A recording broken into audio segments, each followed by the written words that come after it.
많은 종교가 있습니다. 종교는 어떤 특정한 사람이 어떤 자신의 지식으로 자신이 경험한 그러한 그 체험을 가지고 만든 것이 종교입니다. 그러나 기독교는 어떤 그 사람들이 만들어 놓은 종교가 아닙니다. 기독교는 예수님의 제자들이 세운 그런 종교도 아닙니다. 그럼 기독교는 누가 세웠느냐? 예수 그리스도께서 세우셨습니다. 예수 그리스도께서 세우셨어요. 마태복음 16장 13절 이하에 보면은 예수님께서 제자들에게 세상에 있는 사람이 나를 누구라 하느냐 하고 물었습니다. 제자들은 신나게 어떤 사람들은 세례 요한이라고도 하고 어떤 사람은 예레미야라고도 하고 어떤 사람은 선지자라고도 합니다. 그러면 너희는 나를 누구라 생각하느냐? 그때 베드로가 주는 그리스도시요 살아계신 하나님의 아들이시니이다. 이 베드로의 대답은 신앙 고백입니다. 고백이에요. 그때 주님께서 베드로를 칭찬하시면서 이것을 너희에게 알려준 것은 내 혈육이 아니요 하늘에 계신 내 아버지께서 알려주신 것이다. 그러므로 이 반석 위에 내 교회를 세우리니 음부의 권세가 이기지 못하리라 이렇게 말씀을 했습니다. 성경 중에 예수님께서 교회를 세우시는, 즉 믿음 위에다가 교회를 세우시게 됩니다. 그리고 그 교회가 세워진 교회가 아주 견고하게 된 것은 예수님께서 십자가에 죽으시고 그리고 부활하셔서 승천하실 때 제자들에게 예루살렘을 떠나지 말고 아버지께서 약속하신 것을 기다리라. 제자들이 한 10여일을 기도합니다. 그때 성령이 강림을 하죠. 성령이 강림함으로 인해서 교회가 큰 확산을 이루게 돼요. 3,000명, 5,000명이 회개하고 돌아오는 역사가 이루어지게 됩니다. 그래서 이 교회는요, 바로 바른 영, 즉 하나님의 영이 역사하심으로 인해서 이 바른 교회가 이루어지게 됩니다. 그래서 그 당시에 그 교회는 엄청난 부흥의 역사를 이루고 이 복음 사역이 아주 활발하게 진행이 됐습니다. 그러나 이 세상은 누가 활동하는 세상이에요? 적그리스도가 활동하고 있는 세상이라 그만 그렇게 활화산같이 붙어오르는 복음의 역사를 뒤흔든 사람들이 있는데 당시에 이 사람들이 어떤 사람들이냐 하면은 영지주의자들입니다. 영지라고 하는 말은 영적인 지식, 즉 그노시스, 즉 이 그노시스라고 하는 것은 즉 영적인 지식을 영지를 소유해야 구원받는다고 하는 종교 사상이에요. 종교 사상. 그래서 이 영지주의자들은 말하기는 물질은 악하고 그리고 영은 선하다는 이 이원론에 입각해서, 그러니까 이원론에 입각해서 이 극단적인 금욕주의를 추구하는가 하면은 신비주의적인 혼합된 종교 운동을 일으켰던 사람들이 그 당시의 영지주의자들입니다. 그래서 이 영지주의자들이 이런 혼합된 종교 운동을 함으로 말미암아서 이 교회는 대혼란을 겪게 돼요. 아주 그 혼란을 이루게 됩니다. 왜 혼란하냐? 혼란한 이유는 우리 기독교의 교리는 간단하잖아요. 간단한 겁니다. 하나님이 세상을 창조하셨어요. 그리고 에덴에 아담과 이브를 그 에덴에서 살게 하셨습니다. 그런데 거기에 꼬이는 자가 와서 아담과 이브가 범죄함으로 말미암아 에덴 동산에서 쫓겨나죠. 쫓겨납니다. 그리고 인간은 모두가 다 범죄, 죄인이 된 것이 죄인이 된 거예요. 근데 이 죄인들을 구원하시기 위해서 하나님께서는 세상을 이처럼 사랑하사 독생자를 이 땅에 보내주십니다. 독생자를 보내주세요. 그리고 독생자가 죄로 죽은 우리를 살리시기 위해서 대신 형벌을 받으시는 십자가의 구속을 이루십니다. 죽으셨어요. 근데 하나님의 능력으로 장사된 지 사흘 만에 예수님을 다시 살리십니다. 즉 부활하시는 거예요. 그 부활하신 예수님께서 하나님 우편에 승천하시고 다시 오신다는 그 주의 재림을 기다리게 하는 이것이 기독교의 교리고 신앙이고 믿음입니다. 그런데 영지주의자들은 혼란을 주는 것이 어떤 것이냐 하면요, 이 단순한 우리 기독교의 교리를 뒤흔들기 시작을 하는데 그들이 흔들게 되는 것은 뭐냐 하면요, 이 세상은 물질은 악하기 때문에 이건 악하다 이거예요. 근데 성경이 말하는 것은 이 세상을 사랑하지 말라 그랬잖아요. 정욕적이고 정욕적인 것 때문에 사랑하지 말라 그랬어요. 그런데 이 유대 영지주의자들이 역시 그들이 이 물질은 악하다는 거예요. 그래서 그들이 신비적인 금욕주의에 들어갑니다. 그래서 그때 당시에 뭐 주상 성자니 뭐 갖가지의 이런 성인을 만들어냅니다. 금욕주의를 일삼는 거예요. 우리가 성경에 보면 세례 요한 같은 사람은 구별된 사람이기 때문에 석청과 메뚜기를 주식으로 했어요. 그리고 낙타 털옷을 입고 사막에서 살았습니다. 그 사람들이 볼 때 그 존경하는 세례 요한도 이렇게 금욕 생활을 했기 때문에 우리 믿음이라고 하는 것은 이 금욕 생활을 해야 된다. 혼동이 온 거예요. 생활과의 관계가 떨어지는 겁니다. 그러니까 또 금욕 생활을 하다 보니까 또 뭐예요? 결혼도 하지 않아야 되는 그런 성직자를 만드는 거예요. 이런 갖가지의 영지주의, 즉 지식적인 어떤 그 지식적인 것을 인간이 만들어내는 거예요. 철학으로 만들어내는 겁니다. 이것을 혼합한 종교 운동이 영지주의 운동이에요. 철학이라는 것은 얼마나 황당한지 모릅니다. 사실 세상에 이 학문 중에서 제일 처음 학문이 뭐냐 하면 점성술입니다. 점성술. 하늘의 별들을 보고 그 움직임을 따라서 점을 치는 거예요. 그러니까 그것이 조금 과학적으로 발전했다 한 것이 뭐 기후에 대한 예측을 또 한 것입니다. 그러면서 세상 변화에 대한 것을 사람들에게 알려줘요. 사실은 제1차적인 과학이 점성술이었어요. 그래서 예수님 탄생했을 때 동방 박사가 예수님을 찾아오죠. 예수님을 찾아오는 거예요.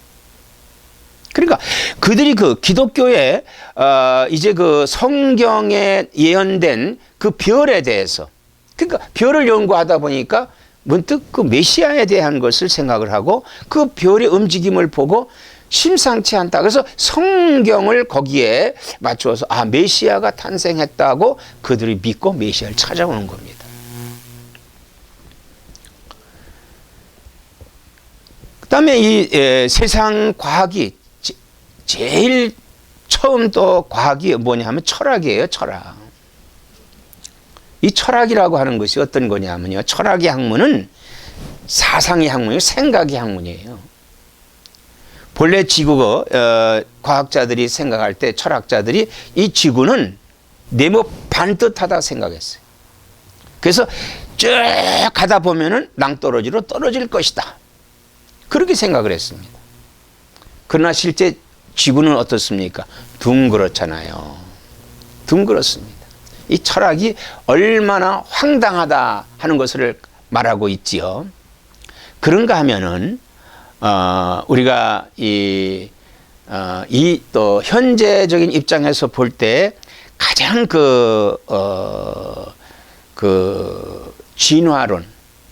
진화론자들이 지금 꽉 잡고 있잖아요. 과학을. 과학을 잡고 있어요. 창조에 대해서는 이건 기독교의 하나의 신화다. 그건 기독교가 말하는 신화지 실제는 그렇지 않다는 거예요. 그래서 화석을 분석을 하고 어떤 고등동물에 대해서 분석을 해서 이게 진화가 됐다. 뭐가 어떻게 됐다. 이렇게 그들이 발표를 합니다. 사실 과학적인 근거는 아무것도 없어요. 그들이 생각한 지식에 불과한 것이지. 하나의 학적인 지식이에요. 지식적으로 말하고 있는 것이지 그 어떤 과학적인 분석이 아니다 이거예요. 그런데 이 기독교 안에도 이러한 영지주의자들이 들어와 있음으로 말미암아 이 성도들이 대혼란을 겪게 되는 거예요.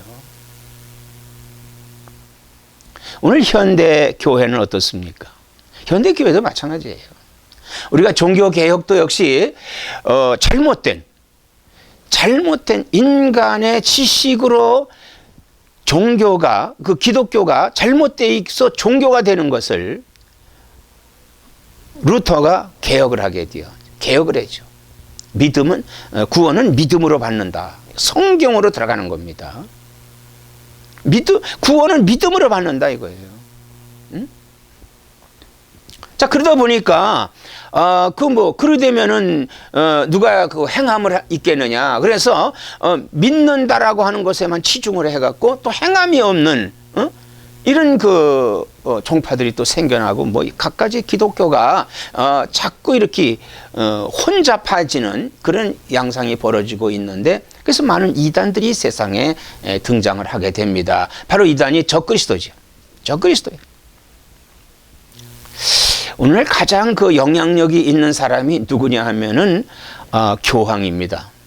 교황이 무슨 말 한마디 하면은 그것이 큰 아주 진리인 것 같이 사람들이 그 말을 막 들어요.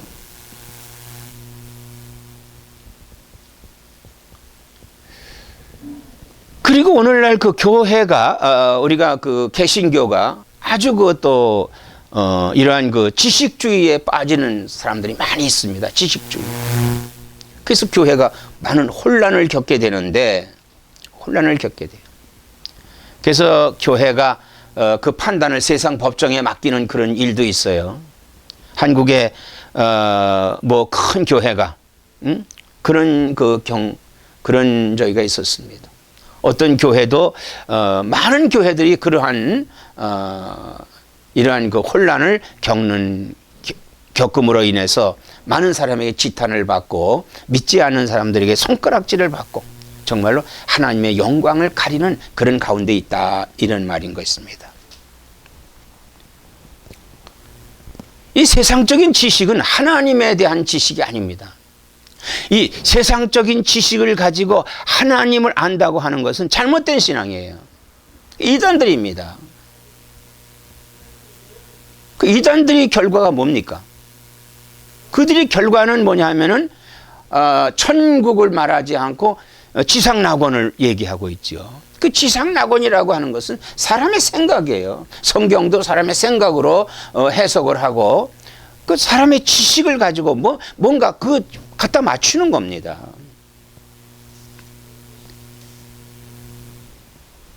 그렇다면은 가장 중요한 것은 누구에게 속해 있느냐라고 하는 거예요. 과연 나와 여러분은 누구에게 속해 있는가? 누구에게 속해 있는가? 오늘 4장 4절 말씀에 보면은 자녀들아 너희는 하나님께 속하였고 또 그들을 이기었나니 이는 너희 안에 계신 이가 세상에 있는 자보다 크심이라 그랬어요.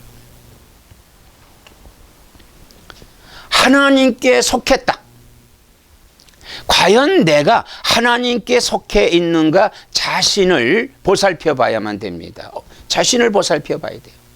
그럼 자신을 보살피기 위해서는 바른 영을 갖고 있는가, 내가 하나님의 영을 갖고 있는가, 적그리스도의 영을 갖고 있는 나쁜 영을 갖고 있는가를 내가 구별할 수 있어야 된다 이 말이에요. 구별할 수 있어야 된다는 거예요.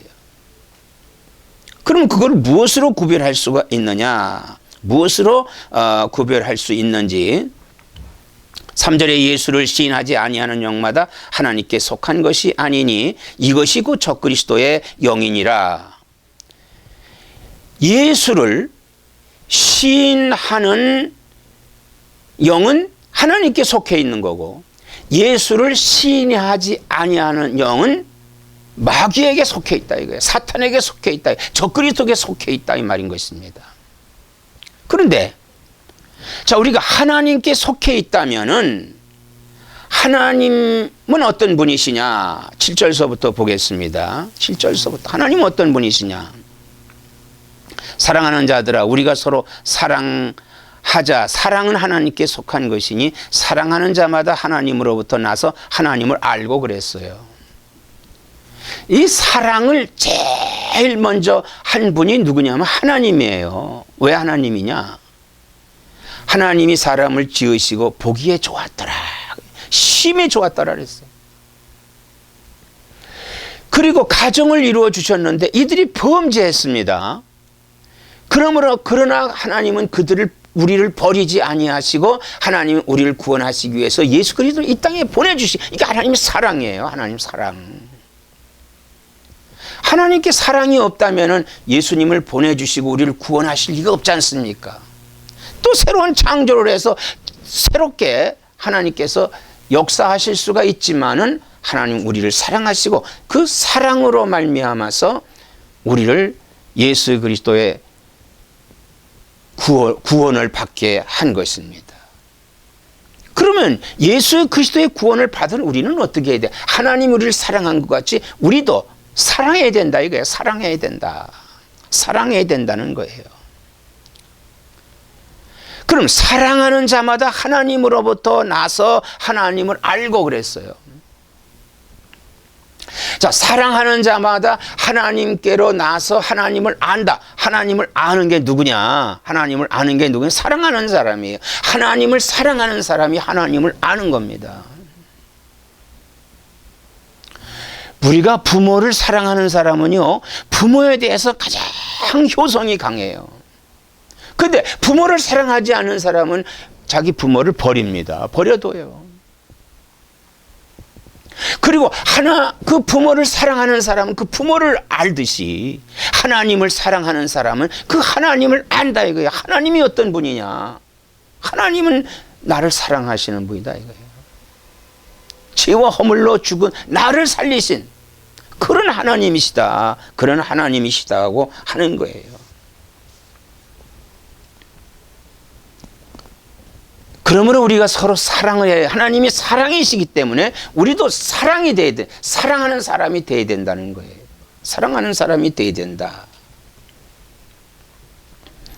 그러면 이 사랑한다고 하는 것은 뭘 가리키느냐 하면은요, 이 사랑한다고 하는 것은 하나님이 살아계심으로 사랑이라고 하는 건 살아있는 사람이, 살아있는 자에게 하는 거예요. 하나님도 살아계시기 때문에 하나님 우리를 살리시고, 또 하나님 살아계시기 때문에 우리도 또한 하나님을 아는 거예요. 그렇기 때문에 이 사랑이 이루어지고 있는 것입니다. 그러므로 우리의 신앙은 지식적인 죽은 신앙이 아니라 살아계시어서 우리와 함께 계시는 이 생명신앙을 소유한 성도가 되어야 된다 이거예요. 살아있는 신앙, 생명신앙, 가장 중요한 신앙이다 이런 말씀인 것입니다. 그러면 이것이 우리의 삶 속에서 이루어지는 거예요. 살아있는 하나님의 사랑이 우리 삶 속에서 이루어지는 겁니다. 그러면 이런 하나님이 사랑이신데 그럼 우리의 사랑은 어떠냐? 우리의 사랑, 우리의 사랑 17절에 보겠습니다. 17절에 보니까 이로써 사랑이 우리에게 온전히 이루어진 것은 우리로 심판날에 담대함을 가지게 하려 함이니 주께서 그러하신 것 같이 우리도 이 세상에서 그러하니라 그랬습니다. 우리가 하나님 앞에 선다는 것 누구나 다 하나님 앞에 씁니다.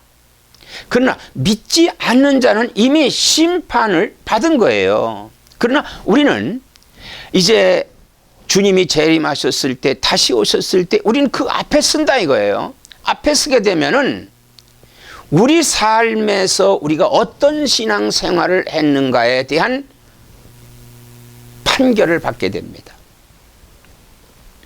그래서 예수님께서 마태복음 6장 3절에 너는 구제할 때 오른손에 하는 것을 왼손이 모르게 하며 내 구제함이 은밀하게 하라. 은밀한 중에 보시는 너의 아버지가 갚으시리라 이렇게 말씀을 했습니다.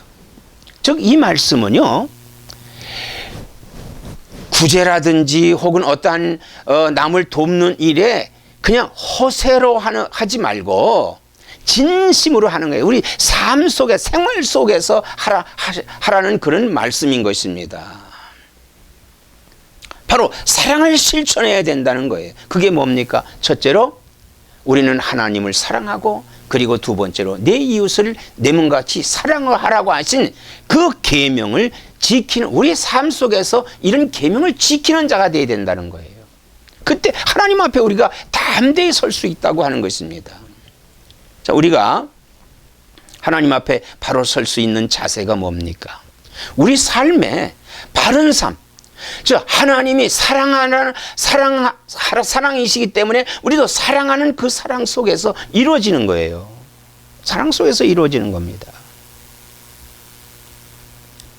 당연히 하나님을 우리가 사랑해야 되고 그 하나님의 사랑이 또 하나님 사랑하는 이웃을 내가 사랑해야 된다 이거예요. 약한 자를 돌봐주고 복음을 알지 못하는 자에게 복음을 전해주고 그리고 병든 자에게 위로해주고 그리고 부족한 사람에게 구제해주고 협력하면서 살 수 있는 이 사랑을 사랑하는 것입니다. 서로 사랑하는 거예요. 하나님은 오늘 우리에게 이러한 삶을 원하고 계시는 겁니다. 하나님은 사랑이십니다. 그러면 우리도 사랑해야 돼야 됩니다. 정말 사랑하고 살고 있습니까? 우리는 하나님의 영을 받고 하나님의 사랑을 실천하는 성도가 되시기를 주님의 이름으로 축원합니다.